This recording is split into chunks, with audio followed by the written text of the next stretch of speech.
Hey, how's it going? It's Ollie here. So in this video, I'm going to walk you through the story of how I made my first £700 online selling digital products. I'm going to walk you through exactly how this happened. Then I'm going to give you some step-by-step instructions for you to do the exact same thing. But one thing I want you to know about all this stuff I'm going to talk about, I still use these exact techniques today. Right, all the stuff that I used to make my first £700 in sales, I still use to make tens of thousands each month. So let's get onto the story. So it was the summer of 2014, which is about 5 years ago. And this was before I started selling on Amazon. It's before I started teaching Amazon or coaching it or anything to do with that, right? It's before I made any money selling anything online at all. And what I wanted to do was, like, my dream was to be able to sell something and automate the whole process. So I could generate money coming in, right? It didn't have to be too much, but have money coming in consistently over time, month after month, so I could create an income I could live on. The only problem though was that I didn't have much expertise. In fact, at this point, like, I'd never built a business before. I'd pretty much just finished university a couple of years ago, had only really worked in a bar, and I didn't have much to actually teach people. But there was one thing I knew how to do. I had managed to get a couple of paid gigs as a freelance composer, right, as a musician. Right? I did a little bit of work making music for video games. So I had a massive aha moment when I learned something from Ramit Sethi, and he said, you don't have to be the world's greatest expert to package up and sell your information.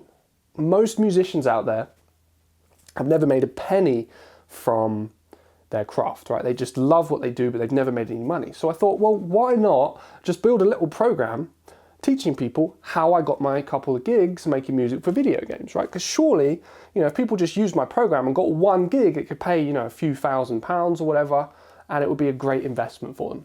So once I realized that's what I should do, the next thing I did was I validated the idea. So rather than going out there building a massive program and trying to get this stuff working, I wanted to get sales first to prove that people would actually pay for this service, right? And this is the step a lot of people miss out, right? They build something and then they try and sell it. But if you spent all your time building something, you don't even know if people want to buy it, and you could be wasting your time. I wanted to avoid that. Right, so I tried to sell the program first, and then I was going to build it. Right, so the way I did this was using 100% free traffic methods. Right, I went on Reddit, found people who were interested in music. I went to forums, I went to Facebook groups. I just started talking to people, telling them what I was all about, and telling them I was planning to put together this program. And here's what I did. I made 3 sales of this little course within 24 hours. Right? Now, the price I was charging for this program was so cheap. It was £10 for the course. Right? And if you compare that to the prices I charge today, like, it's unreal how cheap this really was. But it just tied into my confidence at the time. Like, I didn't really believe in myself too much. So that quite often ties in directly to what you charge. Interesting point. But anyway, I charged £10, and 3 people out of people I just randomly messaged online bought the program. So this was a massive, improvement for me. I made my first £30 selling online within like 24 hours. So once I'd done this and I knew, I was confident that people wanted to pay me for the service, I built the program. Right, it was super simple, few PDFs, few videos, bit of training, and it was done. And I gave it to the people who gave me money, right? And they went through it, and they seemed kind of happy with it. So I thought, you know what, I'm going to go out and get more sales. Now, to do this, I just did more of the same stuff that I did to get the first 3 sales, right? More Reddit stuff, more starting threads, PMing people, having chats, and just saying, I've got this course, are you interested? Right, it's £10.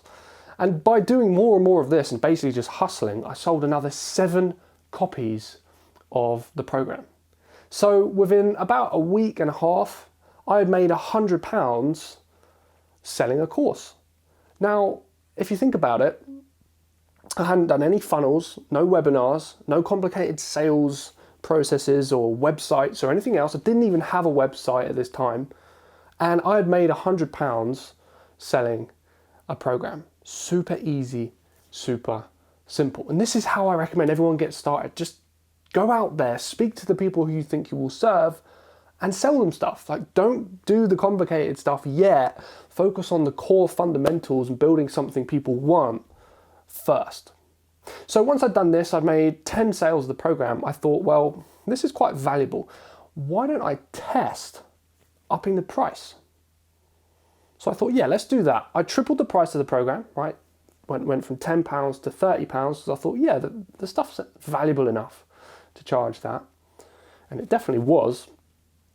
And I went out and did even more of the same stuff to get more sales. And I made 3 more sales, right? And then I started to build systems to actually get more people into these conversations I was having, you know, from the same channels, Reddit, Facebook groups, other stuff. And I wanted to get more consistent sales happening so I could get more income coming in every single week, right? So I figured that messaging people on Reddit was actually one of the main sources of income in my business, because those messages would turn into conversations, which would turn into sales, right? So my plan was just to do more of that. I thought if I could just have more conversations with people, I would make more money.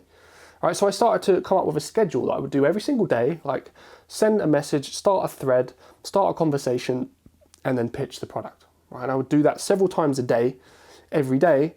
So it was systemized, so things would start to hopefully get more and more regular. And after a little while of doing this, I started to generate about £120 a week selling these programs, like £30 each. I'd get about 4 sales per week, and things actually started to happen. Right, so I did this for, I'd say, about 3 weeks, something like that. And this brought the grand total of sales to about £400, right? That got me to about £400. And at this point, I had quite a few people in the program, right? Some of them had used the stuff to, you know, start conversations with potential companies who would hire them as musicians, and they were starting to get some results. And my confidence started to rise. I was like, yeah, you know what? I'm offering something valuable. People really like this. So maybe I should take it to the next level.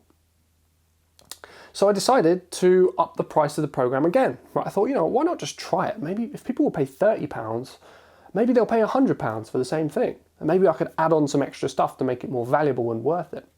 So I decided to up the price from £30 to £100, kept doing the same thing, and the frequency of sales reduced, but I managed to sell another 3 programs, right, over the course of a week or 2. And this was great, right? This proved to me that I could do this stuff really effectively. And I've followed this exact same formula even to this day when I'm selling stuff in my business. So that's the story of how I made my first £700 selling digital products online. Now, there's 2 things I really want to point out about this story, which I really want you to be clear on. Number 1 is I made a massive, crucial mistake the first time I tried to sell products. And that was, I didn't check that this was a very hot niche before going out there and trying to build a business.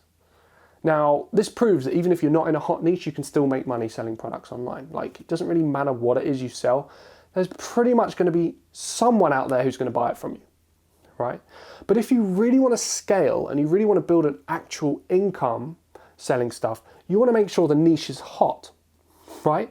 Now, musicians generally don't want to spend money on learning how to find paid gigs. In fact, what they'd rather do, rather than develop themselves as, you know, business owners and learn sales skills and marketing, is they'd rather just sit there playing guitar. It's just a fact, right? They're not willing or able, in many cases, to actually buy programs on how to become better marketers to get themselves gigs. When you're building a business, you don't want to go against the grain and try and create desire in a marketplace. You want to go into a marketplace where there already is a ton of desire and then just ride the wave, right? So what I should have done is picked a niche where I knew more people would spend more money, and then it would have worked way more easily. And the second thing I wanted to point out is that I do this exact same process now. Right? Whenever I'm launching a course, right, I validate it first by just having conversations with people. Right? Instead of charging £10 for a program to validate it, I charge like £500, right? And if I get, say, 10, 20 sales, then I know this thing is hot, and I go out and I build it. I use the first few people as guinea pigs, give them as much support as I possibly can, improve the course, add loads of extra stuff to it, make it a really well-polished, incredible program, and then up the price, and I continue selling it on autopilot and get more and more people into the program. This has made me over 1 million in sales using this exact same strategy. What was the difference between selling this stuff to musicians and the programs I sell now? The musicians was not a hot niche. The stuff I sell now, teaching people how to sell on Amazon and business stuff, is a very hot niche, right? People will spend a lot of money learning business skills. Why? Because it makes them a lot of cash, right? So it's a good investment, and they're passionate and willing and able. And you know, there's loads of niches where you'll have the exact same effect. So that was the story of how I made my first £700. Now what I want to do is walk through some simple steps you can take to do the exact same thing, but do it in the right way. So number one, find some expertise that you have, right? Or alternatively, borrow some expertise from someone else about a topic that you're passionate about. And what you can do is sell other people's programs in that field as an affiliate. So what I want you to do is write down a list of 10 topics that you have expertise about, whether it's like expertise in your job, skill sets that you have, stuff that you just read about and you just know loads of stuff about and you study a lot. Then write down a list of 10 things that you are passionate about, whether it's a hobby, whether it's something you just love, whether it's something you just do in your spare time. And maybe it's something that loads of people always ask you for advice on because they know you're the go-to person in your social circle about that thing. Once you have a list of 10 things you're expert about, 10 things you're passionate about, you might find there's a crossover, like one thing you're an expert on and also you're passionate about. That is a really, really good combination, right? That would be a business where you do what you love, and that's what I have, which is why I think I've been so successful. And once you've got a few of those things which you think are your favorite, whether it's either passionate or expertise or both, next what I want you to do is the step that I missed out. And that is, I want you to double check that this is a hot niche where people are willing and able to spend money on programs, right? Because not every niche is a hot niche, right? It's just the way it is. So the way we do this is first of all, go to ClickBank. Okay, it's a website where they sell digital products and you can become affiliate for products on there. Have a look at the gravity for products on ClickBank in that niche. If the gravity is high, this is a very good indication that people spend money on products, right? I think it's a combination of the number of products that are sold recently and the price or something like that. But it basically indicates how well the programs are selling. If there's lots of high gravity on lots of programs, then the niche is hot. Another place you can check is Udemy. All right, now this is a place where you sell courses and pick a niche that you're passionate about or that you're an expert in and type it in. And if there's loads of courses with loads of reviews that are selling, then people are obviously spending money in this niche. Step number 3 is to go out there and make 3 sales in 24 hours. Now, this is where the shit hits the fan. Right? A lot of the time, you know, when we're thinking about building a business, it's really easy making all these lists and all these business plans and all this stuff. It's very different when we've actually got to go out there and make sales, face rejection, and make the stuff real. But if you want to become an entrepreneur and you want to build a business, then you have to break through this fear barrier. You have to look a bit stupid sometimes and you have to take a leap of faith. And the first time I did this, I was terrified. Now, the first place you can go to make sales of your course is going to be your extended network. In fact, on your Facebook friends list, you probably have a ton of people in a specific niche who would definitely buy stuff from you, right? They're probably waiting to buy something already in a particular niche. So post on your main Facebook feed about what you're doing, and you'll get people coming to you, asking you about it. You can engage in conversations, come up with a price, come up with a program, and sell it to them and tell them it's going to be released soon. At this point, it's a great idea to come up with like a really rough idea of what's going to be in the course, so the modules, and really what you want to do is focus on the result people are going to get after they've completed the course. That's what's going to get you sales, right? Because people want results, they don't want videos, right? Nobody wants to sit there and watch 40 hours of video, right? My result for my program was get your first paid gig as a composer, right? Simple, very simple result. You pay £10, you get your first gig. It's a no-brainer. So you have to figure out what the no-brainer is for your audience. It makes it easier to sell. So step 4 is to figure out whether you've actually validated the product or not. Right? If you've got 3 sales in 24 hours, then you've really crushed it and you've really, you're really onto something. If you didn't, then try for the next 7 days to get those 3 sales. Right? Try everything you can. Just keep posting, keep talking to people, and keep trying to pitch your product. And again, some people are going to get annoyed, some people are going to be interested and then flake on you. Hopefully, some people will buy. If you manage to get 3 sales within 7 days, keep moving and move on to step 5. If you don't, you need to start again. Go back a few steps and tweak. You might pick the same niche, but maybe try a different pitch, right? Slightly different program to get a different result. You might want to change the niche. You might want to change your approach, but you have to tweak something, try it again, and then improve. Right? This is what we're doing all the time building businesses, trying something, testing, seeing the results, tweaking based on that. Okay, that's pretty much the formula for how you build a successful business in any strategy ever. So let's say you made 3 sales. Now what you have to do is go out there, build the program, and get people results. Now, it can be very tempting to go out there and buy all these expensive softwares to host your program on. And I would advise against that in the beginning. Right, don't get Kajabi, don't get ClickFunnels, don't do any of that. Here's what you should do. Start a social learning Facebook group. Okay, this is a Facebook group you can start for free, and choose social learning when it asks you for the group type. Now with this group, you can actually upload videos into modules in the group, and that can be where you host your course. You can answer people's questions, you can give them support, you can coach them as they go through all the training, and you can get them unbelievable results in this group. No software, no coding, nothing complicated, 100% free. Now, once you've built the program, number 6 is do more of the same stuff to get the same results, right? If you found that, messaging people on Reddit was really effective for you, do more of that. Focus all your energy into doing more of that, right? If you found that your extended network really loved the deal or whatever it is, go post more on Facebook. You could try LinkedIn, right? You could try doing guest posts. One of the strategies that worked for me was creating a blog post and then creating guest posts on other people's blogs, writing on their blogs, and then getting traffic from them to me, and then having conversations with those people, right? It's a great way to build authority and get traffic for free and actually generate sales. But whatever it was that you did in the beginning, do more of that to get more sales. Then once you've got, say, 10 sales at the current price that you started with, try upping the price. Now, what we're testing when we try upping the price of a product is something called price elasticity.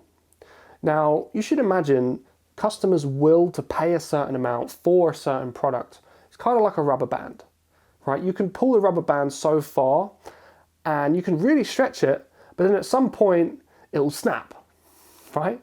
It's exactly the same thing with the price.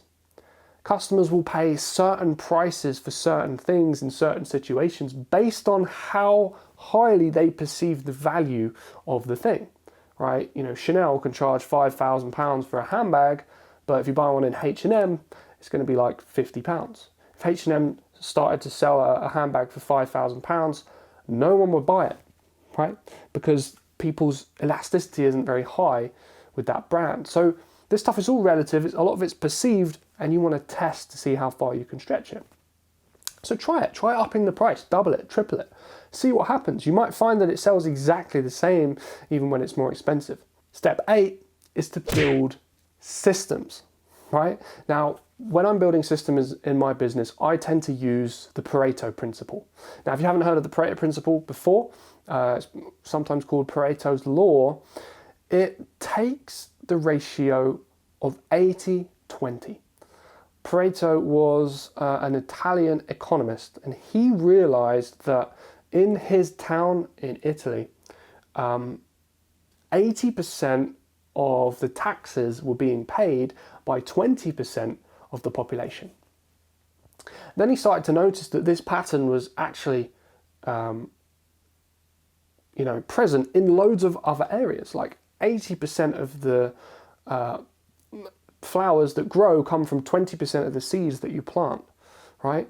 And just like in your business, right? 80% of the sales that you get when you're trying to sell your first product will come from 20% of the actions that you take. So if you're doing, say, Reddit, Facebook, guest posts, maybe, some Instagram stuff, most of those sales that you make will probably come from one of those sources or one of the tactics you used.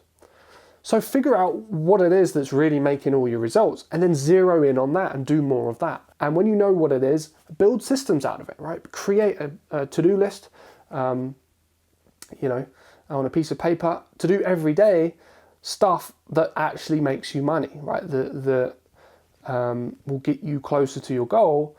That's how you build systems and make things more consistent. So this is the foundations of how I sell any product I ever sell in my business. What I'd love to know is, what was your favorite step that I've covered in today's video? If you comment below, let me know what your favorite step was, something that maybe surprised you or you found valuable, something you're going to go ahead and implement today to get this stuff moving. And look, subscribe to the channel. We're going to be doing loads more videos like this to try and help you get moving selling digital products. And I'm really excited to see your journey. So take care, keep believing, and I'll catch you in the next video.